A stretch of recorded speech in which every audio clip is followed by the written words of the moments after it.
All right, so today's topic, we're going to talk about assessing your finances.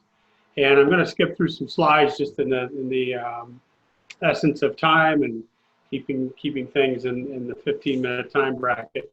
Uh, but really, I would say maybe once every 6 months, you should really take a look at your finances, kind of assess them, see where you're going, if you're meeting your goals, kind of those types of things. So when we look at assessing finances, we look at 15 different things. So the first thing is you have at least $1,000 in a separate account, which is primary for emergencies. And again, you can use these strategies for business as well. A lot of these things kind of go back and forth. I think the key for everybody who owns their own business is to get those things, their personal finances and their business finances separated. But you can do the same things in both sides of the equation. So we say $1,000 initially, but if you own a home, I would say that's more like $2,000 to $2,500 because air conditioners, hot water heaters cost money. And so this emergency fund protects your debt position. It puts you in a position where you get a flat tire, you go out and start your car, battery's dead. You don't have to use a credit card to pay for that. You can use your emergency fund and prevent yourself from going into debt. So number two is, do you routinely save anywhere from 6 to 10% of your income on a monthly basis into this, what we call emergency fund and even contingency fund? Okay, so we hope it's 6 to 10%, 5% into retirement, 15% is the goal. If we can do more, that's great. If we can't, that's okay too. So the other place we're going to put that 10% is into what we call a contingency fund. Okay, and this is basically our expenses, what it costs us to live on a monthly basis, whatever that number is, and multiply it times 3 times 6. You can see right now with COVID, if you don't have income coming in, if you're on unemployment, hopefully you're doing okay. Then if you're not on unemployment, then you're sucking up your savings. And so this 3 to 6 months protects us from on-the-job injury, getting laid off, maybe a bad month in sales. Obviously, if you're owning your own business, then you're not going to furlough yourself. But you may have a bad month where you don't make whatever it is that you're supposed to make.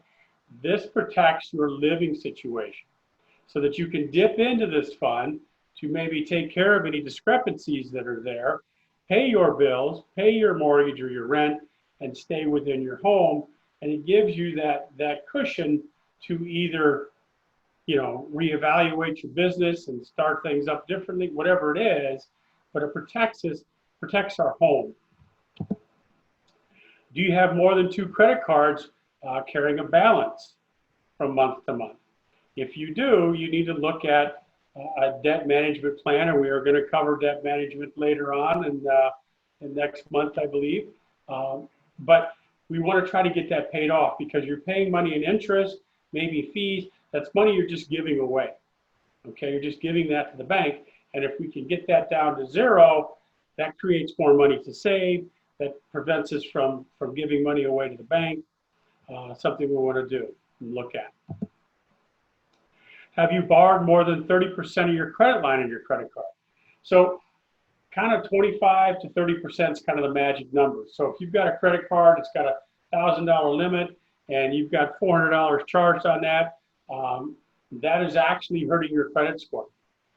Your credit score, that piece of credit score, the amount you owe, is 30% of your score. So if you're carrying that balance $400 or $500 and your limit's $1,000, your credit score is going to continually to go down until you get that paid down to that 30 or 25%, which in this case would be $300 to $250. Do you pay only the minimum monthly payments on a credit card? Again, where we're at right now, depending on your business, what's going on, you may have to be paying minimum.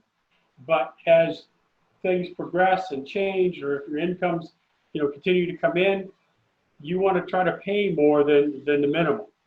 Here you can see if it's a $50 minimum, it's going to take you 94 months to pay it off, and you're going to pay $2,100 in interest, almost the same amount as what you would charge. And that's if you don't charge anymore. If you're just paying off that $2,500, 94 months is a little over 7 years. So look what happens if we just raise that, and look at getting our interest rates changed. So you can see here, if your credit card interest rate exceeds 15%, so the top one's at 21%, you end up 120 months paying $5,000 in interest. Same balance, but you get that interest rate lowered to 6%. And all you have to do is call your credit card company and ask. Okay, all I can do is say no. Right now with COVID, a lot of them are lowering interest rates to help people out. But you can see making that same payment, you pay it off in 58 months, and you pay a tenth of the interest that you would have paid. Again, on the bottom, look, you move it up to 100, you pay it off in 48 months, which is a little over a year and a half. Or sorry, 3 years and a half. And you only pay $300 in interest. So you can see by making that change, asking to get your interest rate lowered, that's going to help. Are your housing expenses more than 35% of your monthly net income? Vehicle. So housing would be rent, insurance, could be a mortgage if you have that, maintenance, HOA fees, utilities, that type of stuff. So 35% is the number you want to be at. A vehicle is 14%, so that's a car payment, insurance, gas, maintenance.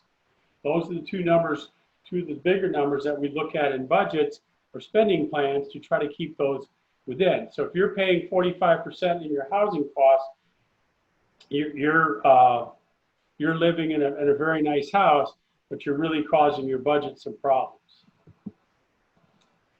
Have you compared your auto insurance rates in the last 12 months? I know a lot of insurance companies are giving discounts right now to people, but have you checked into yours recently? Have you done some comparison?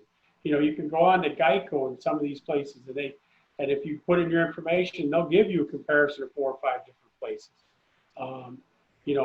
I get stuff every week on, hey, you should check your insurance as you compare it.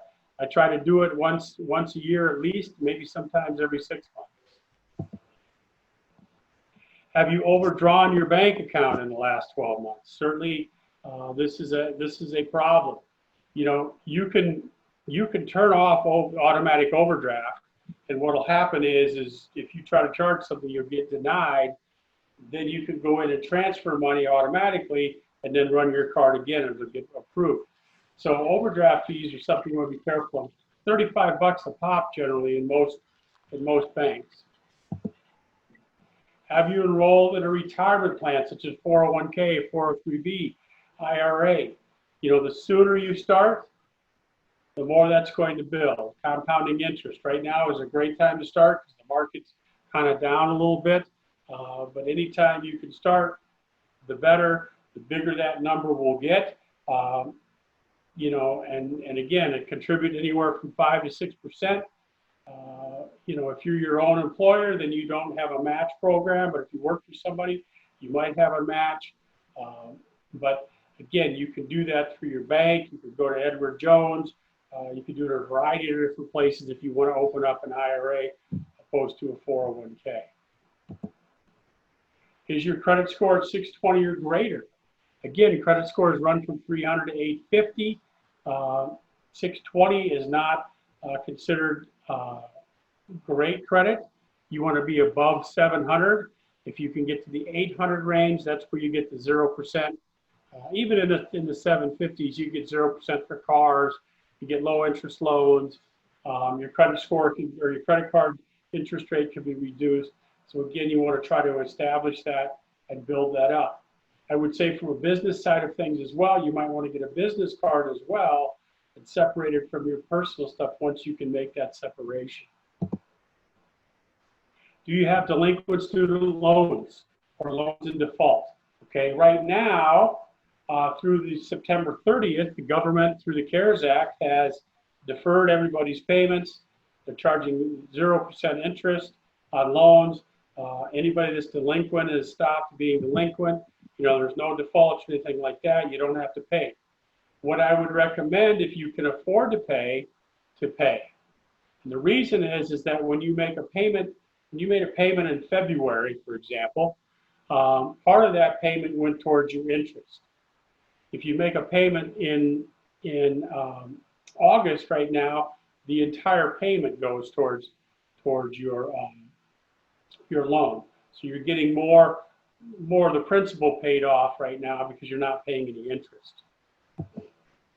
So do you have a budget? Have you set up a spending plan? Again, these are the percentages we look at. 35% for housing, 14% for transportation. I covered those two. 13% for food. That's groceries and dining out. That's a Snickers bar, a QT, a big gulp, whatever it is. Anything you consume goes into that 13%. 3% is debts. That's student loan, personal loan debt, and credit card debt. 15% is savings, as I had mentioned earlier, and 20% is other. We do throw child support in there, child care, and medical into that 20%, but that's all your entertainment. You're going out, going to the movies, whatever it is that you like to do. Obviously, right now, maybe that 20% is lower, and you can kick some of that into paying down debt or kick it into savings. So you want to assess your budget, try to do that every month. We will do a budgeting presentation later on in the series here, but I wanted to kind of touch base on that. So again, ways to cut back: control your needs and wants. Evaluate what you need, what you want. Okay, assess all that. Do you really need 300 cable channels? You might right now. Do you need memberships to the gym right now? Obviously we're not eating out as much. Maybe you are. What are you doing for entertainment? But look at things that you can cut back. Okay, make a payment plan to pay down credit cards. We always recommend that you go after the highest interest rate. Dave Ramsey would say go after the lowest balance. I don't care what you do, just go after something. Try to get one paid off, and when you get it paid off, take that amount and put it into the next one. Kind of snowball it or avalanche it into the next one until you get them paid off. Then you can take that entire chunk that you were paying and put that into savings. All right, get your credit report if you haven't done that recently. See what's going on there.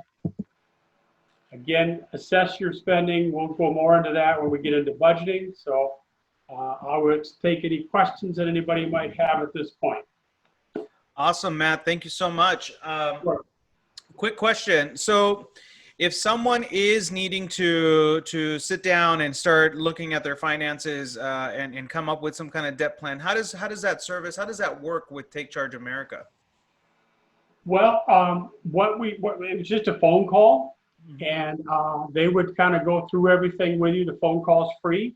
If you're looking to, get your debt reduced, we would look at everything. If you want to go on with us, then we would go through and do a full budgeting plan with you. We would look at all of your expenses, see how much you could afford to pay towards credit cards, and then on a debt management plan, you would send a check every month to Take Charge America, and then we would disperse it out to your debtors, whether it's credit card, car pay, or not car payment, but collections, anything like that, court fees. We would go after all of that stuff.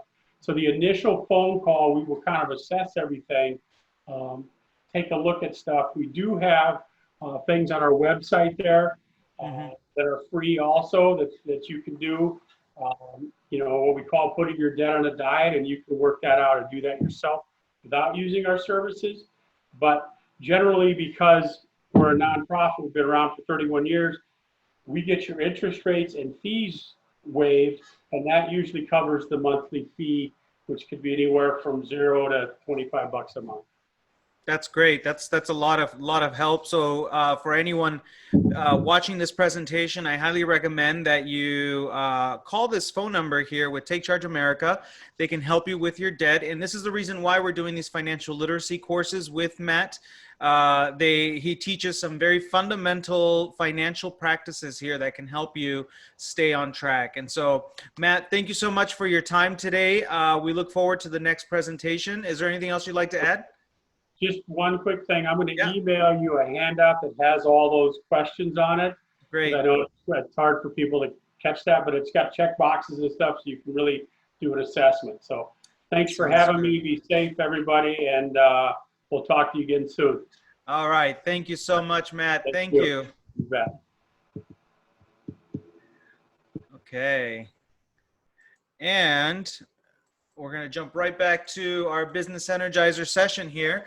And one of the things that we want to start kicking off is the Gratitude Corner. So if you are watching, we'd like to invite you to share with us, what are you grateful for? I think that's really important to start off the week with some kind of gratitude focus or some kind of gratitude thought. So if you're thinking about that as you're watching this presentation, go ahead and share it in the comments. We welcome you to do that. And so go ahead, and if you want to join us for the next Energizer, we are hosting these every other Monday at 9 o'clock in the morning. All you have to do is register at ccbsfoundation.org. Once you join in there, you'll get all of the Zoom link information and the password to join these calls, and you can hang out with us every Monday morning to kick off your week. I hope you're having a wonderful week, and we'll see you in the next Energizers. Have a great day.